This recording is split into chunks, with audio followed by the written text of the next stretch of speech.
لیکن یہ کہ اس وقت جو عالم عرب پر صورتحال پیدا ہو گئی اس میں ہمیں کیا کرنا چاہیے، پاکستان کے جو حالات ہیں ان میں کیا مشورے ہیں، اب میں ان چیزوں کے بارے میں آپ سے چند باتیں عرض کروں گا۔ پہلی بات تو یہ ہے کہ مشرق وسطیٰ کے مسئلے میں اس کے پس منظر کو سمجھ لینا چاہیے۔ ہمارے بہت سے احباب جو ہیں وہ فوری طور پر وقتی صورتوں کو جیسے کہ حالات و واقعات ہوتے ہیں صرف انہی کے اعتبار سے رائے قائم کرتے ہیں، چیزوں کا پس منظر جو ہے نگاہوں کے سامنے رہنا چاہیے۔ اس صدی کا ایک مختصر سا نقشہ ذہن میں رکھیے، یہ 20ویں صدی کے آغاز کے وقت جسے ہم پورا کہتے ہیں مڈل ایسٹ، بلکہ صرف مڈل ایسٹ نہیں، پورا شمالی افریقہ سلطنت عثمانیہ کا حصہ تھا، خلافت عثمانیہ، لیبیا، الجزائر، مصر، پورا حجاز، یمن، پورا عراق، شام، اور یہ شام ہی کے حصے ہیں در حقیقت اردن اور لبنان، یہ سب یہ شام عرب، عراق عرب، یہ پورا علاقہ خلافت عثمانیہ یہ اس کا حصہ تھا۔ پہلی جنگ عظیم میں انگریزوں نے عربوں کو بغاوت پر آمادہ کیا، غداری پر آمادہ کیا، انہوں نے خلافت عثمانیہ کے خلاف بغاوت کی، بیج بوئے ان کے دلوں کے اندر نفرت کے، ابھارا انہیں تم ترکوں کے غلام کیوں ہو، تمہیں خود حاکم ہونا چاہیے، تم کھڑے ہو جاؤ ہم مدد کریں گے، تم بغاوت کرو، تم ان ترکوں کے خلاف ہماری مدد کرو، ہم تمہیں آزاد کر دیں گے، تم اپنے پاؤں پر خود کھڑے ہو جانا۔ یہ بہت ہی ہمارے لیے دردناک المیہ ہے پہلی جنگ عظیم کا۔ کرنل لارنس جیسا شخص برطانوی استعمار اور اس کے نتیجے میں عربوں نے بغاوت کی، اور اس قدر دردناک بات آپ کو بتا رہا ہوں، میں پہلی مرتبہ جب سن 62 میں حج کے لیے گیا مدینہ منورہ میں، ابھی وہ ریل کے انجن کھڑے ہوئے تھے۔ یہ ترکی کے زمانے میں، سلطنت عثمانیہ کے زمانے میں بغداد سے مدینے تک ریلوے لائن تھی۔ یہ پورا ایک عالم سلطنت عثمانیہ، صرف سلطنت نہیں خلافت عثمانیہ، پوری ٹرینیں جو ہے ترکوں کی اڑائی گئی، ہزاروں ترکوں کو شہید کیا گیا، یہاں تک کہ صحن حرم میں شہید کیے گئے سینکڑوں ترک۔ یہ جرم تھوڑے نہیں ہے، معمولی نہیں۔ آج جس کی سزا مل رہی ہے معلوم ہونا چاہیے کہ وہ جرائم کون کون سے تھے۔ اب بھی جو لوگ گئے ہیں انہوں نے دیکھا ہوگا ترکی کا قلعہ موجود ہے اوپر پہاڑی کے اوپر، حرم کا جو سب سے بڑا دروازہ ہے باب ملک عبدالعزیز، اس کے سامنے ایک لائبریری ہوتی تھی، اب تو غالباً وہ بھی گرا دی گئی ہے، اس کے پیچھے پہاڑی پر ترکوں کا قلعہ ہے پرانا، اس پر توپیں موجود تھیں۔ جب بغاوت ہوئی ہے جو حرم میں آئے ہوئے تھے ترک فوجی، ظاہر بات ہے نہتے، وہ تو نماز پڑھنے آئے ہوئے تھے، ان کو وہاں ذبح کیا گیا ہے، اور ترکوں نے اپنی توپیں استعمال نہیں کی کہ کہیں بیت اللہ کو کوئی نہ پہنچ جائے۔ بہرحال یہ غداری ہوئی ہے پہلی جنگ عظیم کے دوران، اور نہ صرف ترکوں کے عربوں نے کی ہے، جیسا کہ میں نے کہا تھا دو ہیں سب سے بڑے مجرم روئے ارضی کے اوپر امت مسلمہ کے طبقات۔ ہمارا پنجابی سپاہی بھی جا کر انگریزوں کی مدد کر کے ایلن بی کو قبضہ جو لے کر دیا بغداد کا، اس میں ہمارے مسلمان پنجابی سپاہی بھی شامل۔ یہ خون چکاں باب ہے ہماری تاریخ کا اس صدی کا۔ لیکن اس کے بعد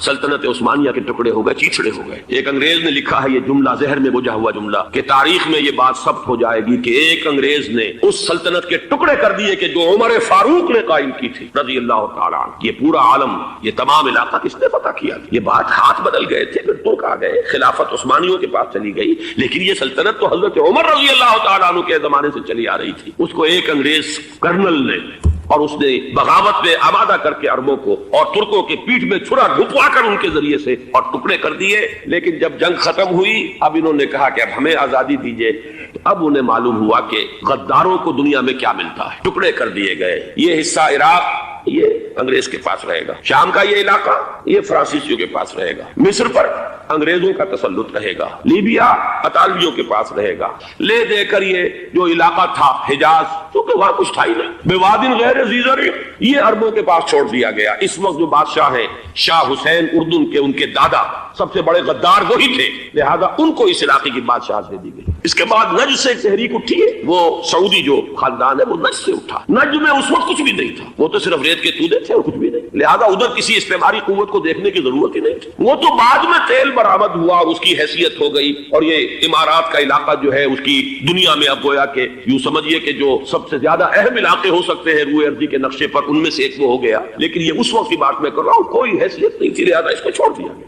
یہ ہے تاریخی پس منظر، یہ لکیریں جو کھینچی گئی ہیں، یہ ایک ملت اسلامیہ کو جو قومیتوں میں تقسیم کیا گیا، پھر نعرے لگوائے گئے المصر للمصریین الشام للشامیین۔ اب شامی ایک علیحدہ قوم ہو چکے ہیں، مصری ایک علیحدہ قوم ہو چکے ہیں، عراقی ایک علیحدہ قوم ہو چکے ہیں۔ یہ ساری تقسیمیں استعمار کی پیدا کرنا ہے، اس کا کوئی تعلق اسلام کے ساتھ نہیں۔ اب ضرورت تو اس بات کی تھی کہ استعمار کے پنجے جب یہاں سے کچھ ہٹے، دوسری جنگ عظیم کے بعد ایک دور آیا، امریکہ ابھرا ہے دنیا کی عالمی سطح پر سیاست میں، اس کے ہاں کچھ آزادی کے تصورات تھے، اس نے بھی سپورٹ کیا۔ برطانیہ کمزور ہو چکا تھا، وہ اتنے بڑے علاقے کو اب ہولڈ نہیں کر سکتا تھا، ہندوستان بھی آزاد ہوا، پھر یہ کہ اور دوسرے علاقوں سے بھی اس کو پسپائی اختیار کرنی پڑی، استعمار کے پنجے جس طرح بھی ہوئے ان کے سینوں سے، عربوں کے سینوں سے جو ہے گویا کہ وہ ہٹے، لیکن امریکہ نے ایک اپنی بہت بڑی حکمت عملی جو اختیار کی، عالم عرب کے سینے میں اسرائیل کا خنجر پیوست کر دیا تاکہ یہ کبھی آزاد نہ ہو جائیں، ہمارے انگوٹھے تلے رہے، ہماری پالیسی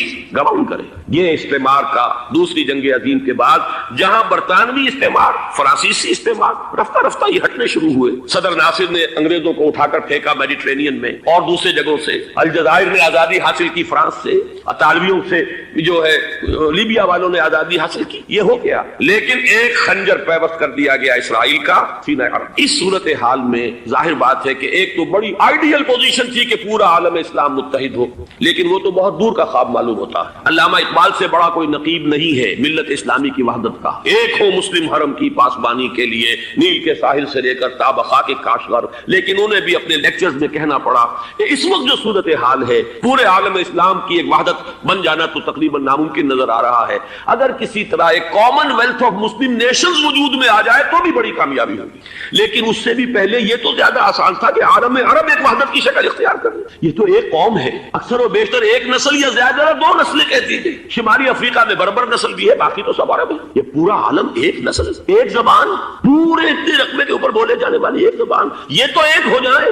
افسوس یہ ہے کہ اس کا ایک ہو جانا، ایک شخصیت ابھری تھی جو مذہبی مزاج کی شخصیت تھی، جو دینی مزاج کی حامل شخصیت تھی، اگر اس کی قیادت میں عالم عرب متحد ہو جاتا تو واقعتاً ایک بہت بڑا جو ہے مرحلہ وہ طے ہو جاتا پوری عالمی ملت اسلامیہ کی ایک وحدت اختیار کرنے کا۔ وہ شخصیت تھی شاہ فیصل شہید، اور اس لفظ کے ساتھ ہی آپ کے ذہن میں آ گیا ہوگا کیوں انہیں شہید کر دیا گیا، کس نے کیا کرایا، کہاں سے تعلیم حاصل کر کے آیا تھا وہ جس نے شہید کیا شاہ فیصل شہید کو، اس کی گردن پر کون سوار تھی، وہ یہودی لڑکی کے جس کے فوٹو بھی شائع ہوئے، ایک گردن پر اٹھائے کھڑا ہوا شہزادہ اپنی ایک یہودی دوست کو، لڑکی کو، اور وہی ہے کہ جس نے جا کر پستول سے شہید کیا ہے۔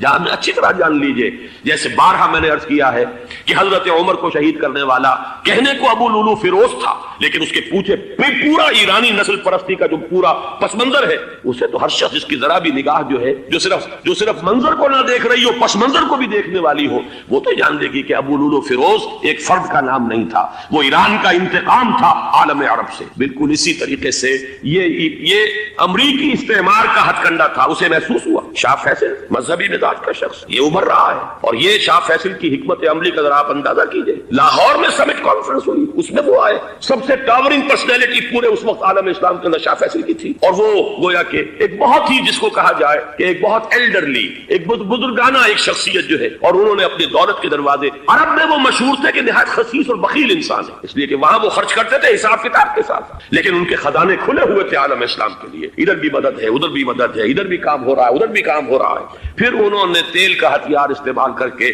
ایک دفعہ امریکہ کو دن میں تارے دکھا دیے تھے، لہذا ان کا ہٹایا جانا سین سے یہ امریکی استعمار کے لیے لازم تھا۔ اب لے دے کر رہ گئے کون سیکولر مزاج کے لوگ۔ پہلی اٹیمپٹ جمال عبد الناصر نے کی، ناکام ہو گیا۔ قذافی صاحب نے کوشش کی کہ وہ ان کی جانشینی حاصل کر لے، ناکام ہو گیا۔ اب ایک تیسری شخصیت صدام حسین کی، ملحد ہے، اسلام سے کوئی سروکار نہیں، باس کا فلسفہ سیکولرزم پلس عرب نیشنلزم، یہ اصول ہے، لیکن یہ ہے کہ یہ شخصیت ابو بکر ایسی آئی ہے کہ اس سے اس وقت یہ جان لیجئے، میں امریکہ میں بھی عربوں سے مل کر آیا ہوں، سعودی عرب میں بھی اب میں وہ دیکھ آیا ہوں، نوجوان نسل جو ہے عربوں کی، پورا جو دوسرے عرب ممالک ہیں جہاں پر کہ مذہب کا اتنا چرچا ہی نہیں ہے، پورا فلسطینی عرب، جارڈن کے عرب، شامی عرب عوام، وہ سب کے سب صدام کے پیچھے ہیں، اس لیے کہ انہیں نظر آ رہا ہے کہ ایک شخص پھر ایسا پیدا ہو کر سامنے آ گیا ہے جو شاید عالم عرب کو پھر یونائٹ کرے، اور یہ ہے اصل وہ شے کہ جو امریکہ کے لیے کسی صورت میں قابل قبول نہیں۔ دولت کے یہ ذخائر، خلیج کی یہ دولت، سیال سونا اور اس کے ذخیرے،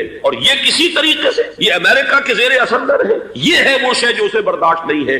وہ کوئی عربوں کی محبت میں نہیں آیا 2.5 لاکھ فوج لے کر، وہ کوئی شاہی عرب جو خاندان ہے سعودی، اس سے اس کی کوئی دلچسپی نہیں ہے، کوئی پتہ نہیں کہ وہ خود ان کو ہٹا دے اور وہاں پر کوئی جمہوری ڈھانچہ جو ہے وہاں پہ کھڑا کروا دے خود امریکہ۔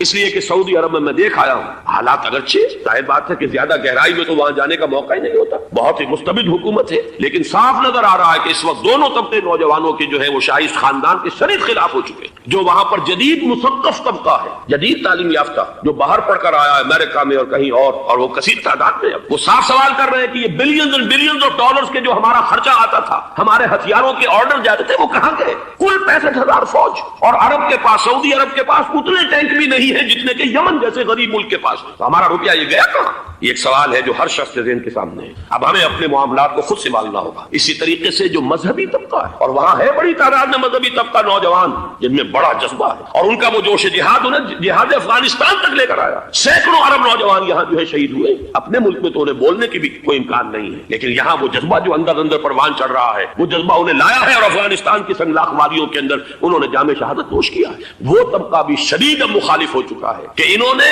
امریکیوں کو بلا کر، ان میں یہودی بھی ہیں، عیسائی تو ہے ہی ہے، یہودی ہیں، یہودی عورتیں ہیں، جو کچھ اب وہاں بے حیائی اور بے پردگی کے مناظر نظر آ رہے ہیں۔ یہ سرزمین عرب، میں نے امریکہ میں تقریر سنی ہے اسنا کے جو فائنل ان کا ایک سیشن تھا، اسلامک سوسائٹی آف نارتھ امریکہ، جس میں میں مدعو کیا گیا تھا، اور اسی لیے میں نے یہ سفر کیا تھا۔ ایک نوجوان نے جو تقریر وہاں پر کی ہے، واقعہ یہ ہے کہ میں حیران رہ گیا اس کی جرأت کا۔ اس نے کہا کہ حضور نے فرمایا تھا کہ جزیرہ نما عرب میں 2 دین جمع نہیں ہو سکتے، اور آج شاہی خاندان کی صرف اپنی حکومت کو بچانے کے لیے امریکیوں کو اتنی بڑی تعداد میں بلا لیا گیا ہے، جن میں موبائل چرچ بھی ہیں، موبائل سینیگوگز ہیں، یہودی مرد اور عورتیں جو ہے دندناتے پھر رہے ہیں آج عرب کی سرزمین پر۔ لہذا جو مذہبی طبقہ ہے وہ اس پر شدید رد عمل جو ہے اس کے اندر پایا جاتا ہے۔ یہ حالات ہیں جو میں آپ کے سامنے چاہتا تھا کہ رکھوں۔ یہ وہ شامت اعمال ہے۔ ایک طرف یہ کہ وہ شخصیت جو ہے صدام حسین کی، وہ کوئی پسندیدہ شخصیت نہیں، لیکن یہ کہ اس شخصیت کو تقویت دینے والے بھی تو یہی لوگ تھے۔ انہیں خطرہ تھا ایران کے انقلاب سے کہ کہیں اسی قسم کا کوئی انقلاب ہمارے ہاں نہ آ جائے، لہذا انقلاب ایران کو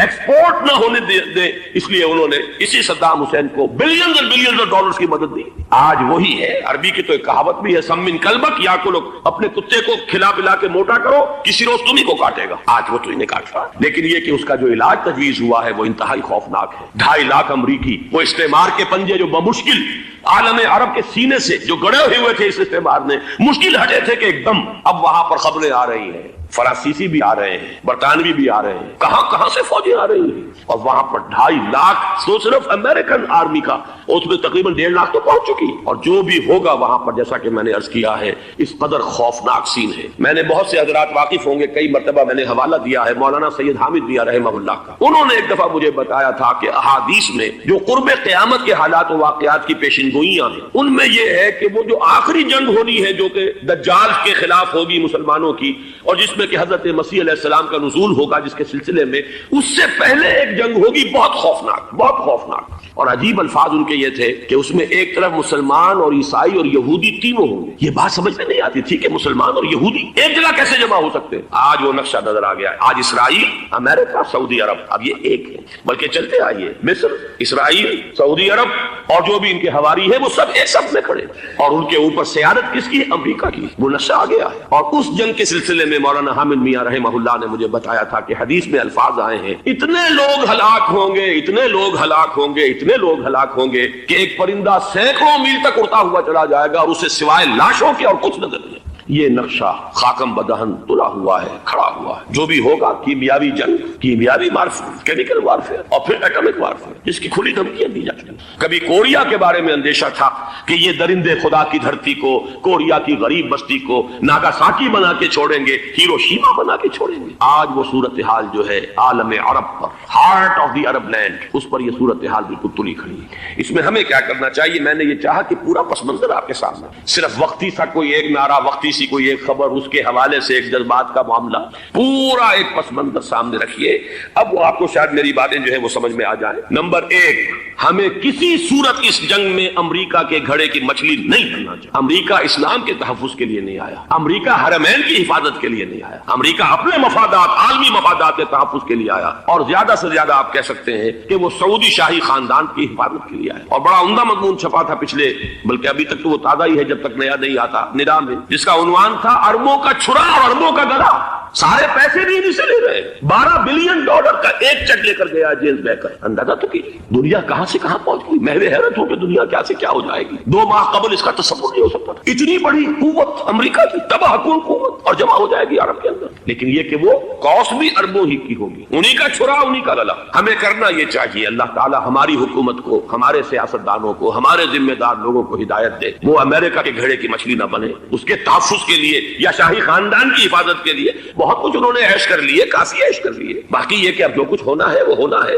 حرمین شریفین کو تو خود عرب کے لوگ کہتے ہیں کہ کوئی خطرہ نہیں ہے. سارا جھگڑا تو وہ تیل کی دولت کا ہے. وہ تیل کی دولت جو ہے وہ شمال مشرقی کونے کے اندر ہے. بلکہ یہ کہ جو رد عمل پیدا ہوا عالم اسلام میں اور سعودی عرب میں خود اس کے مذہبی نوجوانوں میں امریکی فوجوں کی آمد کے خلاف اس کا جواب دیا گیا رابطہ عالم اسلامی کی طرف سے کہ یہ جو بھی جنگ کا محاذ ہے, جو فوجیں ہیں, یہ حرمین سے تو 1500 کلومیٹر دور ہے. تو حرمین کو تو کوئی خطرہ نہیں. خطرہ ہے امریکہ کے عالمی مفادات کو. آج آپ کو معلوم ہے دنیا 2 طبقوں میں بٹی ہوئی ہے, دی رچ اینڈ دی پور. یہ جو اقوام ہے جو 6-7 قومیں شمار ہوتی ہیں دنیا کی دولت مند قومیں, ان کے لیے خطرہ ہے کہ یہ اگر ہم ان کا جو سب سے بڑا ذریعہ ہے اس کا صنعت کا یہ تیل, اگر اس کو کچھ ہو گیا تو ان کی سب کی اکانومی جو ہے وہ دم دھڑام سے زمین پر آ جائے. وہ بھی برابر ہو کر آ جائیں گے دنیا کے دوسرے ملکوں کے. یہ اس کی حفاظت کے لیے آئے. ہمارے نوجوان کو آج میں سوچتا ہوں کاش کہ ہمیں معلوم ہو, ہمیں وہ تاریخ دہرانی نہیں چاہیے کہ ہم نے پہلی جنگ عظیم میں انگریزوں کے استعمار کے پنجے گڑوانے کے لیے اپنی جانیں دی. پنجاب کا نوجوان, پنجاب کا مسلمان سپاہی بھی جا کر LND کو قبضہ دلوانے کے اندر اور بغداد پر قبضہ کرانے میں اس کے تعاون کیا, اس کی مدد کی. کیا آج بھی وہی تاریخ اپنے آپ کو دہرائے گی؟ آج ہمارا فوجی جائے گا وہاں پر امریکہ کے تحفظ کے لیے, اس کے مفادات کے تحفظ کے لیے. پہلی بات یہ کہ ہرگز نہیں ہونا چاہیے. ہونا کیا چاہیے؟ پہلی کوشش یہ ہو کہ یہ بین الاسلامی معاملہ بنے, مسلمان امت آئے, امریکی فوجی جائیں, فرانسیسی جائیں, برطانوی جائیں. ہاں اس صورت میں کہتا ہوں پاکستان کا ایک ایک بچہ وہاں جائے اور اپنی جان قربان کرے, اس لیے کہ یہ قرآن کا حکم ہے. وَإِن طَائِفَتَانِ مِنَ الْمُؤْمِنِينَ اقْتَتَلُوا فَأَصْلِحُوا بَيْنَهُمَا فَإِن بَغَتْ إِحْدَاهُمَا عَلَى الْأُخْرَى فَقَاتِلُوا الَّتِي تَبْغِي حَتَّى تَفِيءَ إِلَى أَمْرِ اللَّهِ فَإِن فَاءَتْ فَأَصْلِحُوا بَيْنَهُمَا بِالْعَدْلِ وَأَقْسِطُوا إِنَّ اللَّهَ يُحِبُّ الْمُقْسِطِينَ. امت مسلمہ کو حکم دیا گیا ہے اگر مسلمانوں کے 2 گروہ لڑ پڑے تو تم صلح کراؤ, اور اگر ایک فریق زیادتی پر تلا رہے, اڑا رہے, تو اب سب مل کر اس سے جنگ کرو یہاں تک کہ اسے اللہ کے حکم کے آگے جھکا دو.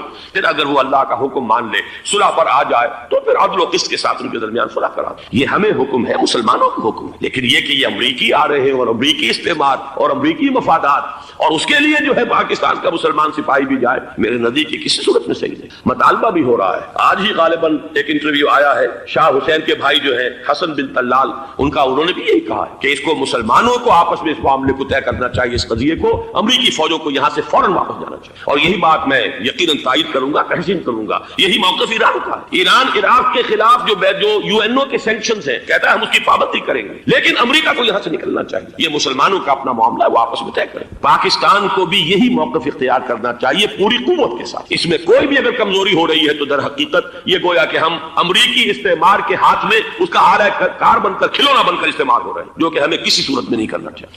اگر یہ بھی ناکافی ہو تو دوسرا ایک اور مسئلے کا حل موجود ہے اس سے براڈر سطح پر, کہ غیر جانبدار ممالک اگر کوئی ہے ان کو بھی اس قضیے کے اندر شامل کیا جائے. ایک تحریک تھی کسی زمانے میں, کافی بڑی تھی, لیکن یہ کہ وہ بھی اگر اس کے اندر شامل ہو جائیں. لیکن امریکہ, رشیا, یہ تو ظاہر بات ہے سپر پاورز ہیں, ان کے مفادات ہیں, عالمی اور گلوبل مفادات ہیں. لہذا اول تو یہ ہونا چاہیے کہ بین الاسلامی معاملہ بنا کر, اس صورت میں جیسا کہ میں نے عرض کیا ہماری پوری فوج بھی جائے اللہ پر توکل کر کے. پاکستان کا محافظ اللہ ہوگا, اگر اللہ کے ایک حکم کے اوپر عمل کرتے ہوئے مسلمان یہاں سے جائیں اور جا کر وہاں پر جو ہے اپنی جانیں دینے کو تیار ہو جائیں. لیکن اگر یہ اس میں بھی کافی نہ ہو تو جو بھی غیر جانبدار ممالک ہیں ان کو بھی اس معاملے کے اندر شریک کیا جا سکتا ہے. بدرجۂ آخر اگر پاکستانی فوج جائے وہ صرف حرمین شریفین کے گرد و نواح میں ان کو ڈپلوائے کیا جانا چاہیے. اگر خدا نہ خواستہ وہاں پر کوئی آنچ آنے کی شکل پیدا ہو جائے تو اس کی, اے ارض پاک تیری حرمت پہ کٹ مرے ہم, اس کے لیے مسلمانوں کو تیار رہنا چاہیے. اس لیے کہ بہرحال جہاں تک ارض پاک کی حرمت کا تعلق ہے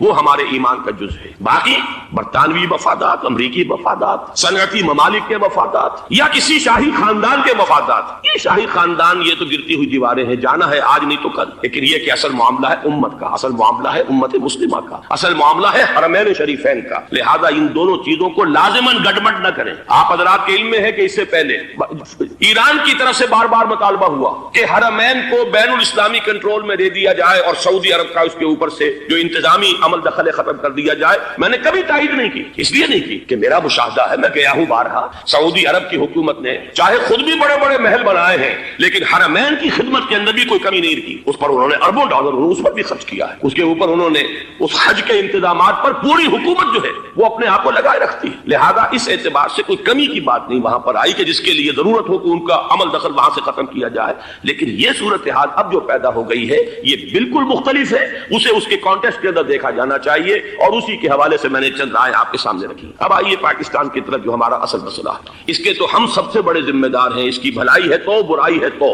اس میں خیر آتا ہے تو وہ بھی ہماری کوشش اس کے لیے ضروری ہے, اور کوئی شر پیدا ہوتا ہے تو اس کی ذمہ داری بھی ہم پر آئے گی. اس کے ضمن میں چند باتیں عرض کر رہا ہوں. شدید ترین خطرہ ہے جیسا کہ میں عرض کر چکا ہوں کہ بھارت حملہ کرے گا. مجھے تو تقریباً یہ رائٹنگ آن دی وال کے مانند ایک فیصلہ نظر آ رہا ہے, بلکہ آج میں کسی سے کہہ رہا تھا کہ اگر اب نہیں تو پھر کبھی بھارت حملہ نہیں کر سکتا. اس کے لیے سچویشن بالکل رائٹ. 2 مرتبہ ایکسرسائز کر چکا ہے وہ خاص ٹارگٹ بنا کر حیدرآباد کو, اور اس کے پیش نظر ہے سندھ میں جو بھی خلفشار ہے اسے اس کے علم میں ہے, جو بھی تصادم ہے. اب بھی اگرچہ اس وقت کی جو ہماری اندرونی سیاست ہے یہ اس کا کرشمہ سامنے آیا ہے کہ جی ایم سید صاحب کو ایگزونریٹ کیا جا رہا ہے, ان کو محب وطن کا خطاب دوبارہ دیا جا رہا ہے. وہ شخص جس نے اسلام کے خلاف انتہائی زہریلی باتیں کی ہیں, وہ شخص جس کی کتاب اب پاکستان ٹوٹ جانا چاہیے, وہ لاکھوں کی تعداد میں ہندوستان سے چھپ کر آئی یہاں تقسیم ہوئی ہے, آج اسے سند دی جا رہی ہے. یہ ہے ہماری اندرونی سیاست کے کرشمے. میں اس پر تفصیل سے نہیں جانا چاہتا, لیکن اس شخص کی دیکھیے وہ جو علامہ اقبال کا شعر ہے کہ بت کرے میں برہمن کی پختہ زناری بھی دیکھ, دیکھ کعبے میں شکست رشتہ تسبیح شیخ, اور بت کرے میں برہمن کی پختہ زناری بھی دیکھ.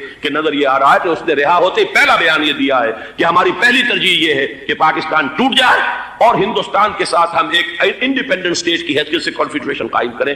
سندھو دیش confederation with India independent of Pakistan. پھر دوسری ترجیح بھی ہے, تیسری آخری ترجیح یہ ہے کہ پاکستان کو 5 ریاستوں میں تقسیم کر دیا جائے اور ایک لوز کنفیڈریشن ہو, بس اس کے سوا کچھ نہیں. 5ویں بھی وہ اردو والوں کے لیے نہیں, مہاجرین کے لیے نہیں, ان کے لیے تو ان کے پاس کچھ نہیں ہے. 5ویں بھی پنجاب میں سے کاٹ کر سرائیکی صوبہ بنایا جائے اور سندھ میں تو بہرحال اردو بولنے والوں کو سندھی بن کر رہنا ہو. یہ اس شخص کا رہائی کے بعد بھی بیان ہے جسے آپ سند دے رہے ہیں کہ وہ محب وطن ہے, اور وہ غدار نہیں ہے, وہ پاکستان کا مخالف نہیں ہے. بہرحال یہ حالات جو ہے انتہائی خوفناک ہیں ہمارے. آج کشمیر میں جو صورتحال ہے ہندوستان کے لیے انتہائی تشویشناک ہے. جو بدنامی اس کو مل سکتی تھی مل چکی ہے, اور یہ آپ نے دیکھ لیا وہ امریکہ بہادر جو 1.5-2 لاکھ آدمی لے کر پہنچ گیا سعودی عرب میں, اس نے انگلی تک نہیں اٹھائی ہے کہ کشمیر میں بھارت کیا کر رہا ہے. یہ ہے ان کی ڈبل سٹینڈرڈز, یہ ہے ان کی بے ایمانیاں کہ بھارت جو کچھ کر رہا ہے وہاں. آج اگر ظلم ہو رہا ہے کویت میں عراقیوں کے ذریعے, پورے ورلڈ ٹیلی ویژن پر, CNN پر, فلاں پر اور اخبارات میں, آج بھی ایک لمبا مضمون میں نے اخبار میں پڑھا ہے. لیکن یہ ہے کہ کشمیر میں کیا ہو رہا ہے کہیں تذکرہ نہیں ہو. یہ ہے دنیا کے اندر دیانت اور امانت اور شرافت کا حال,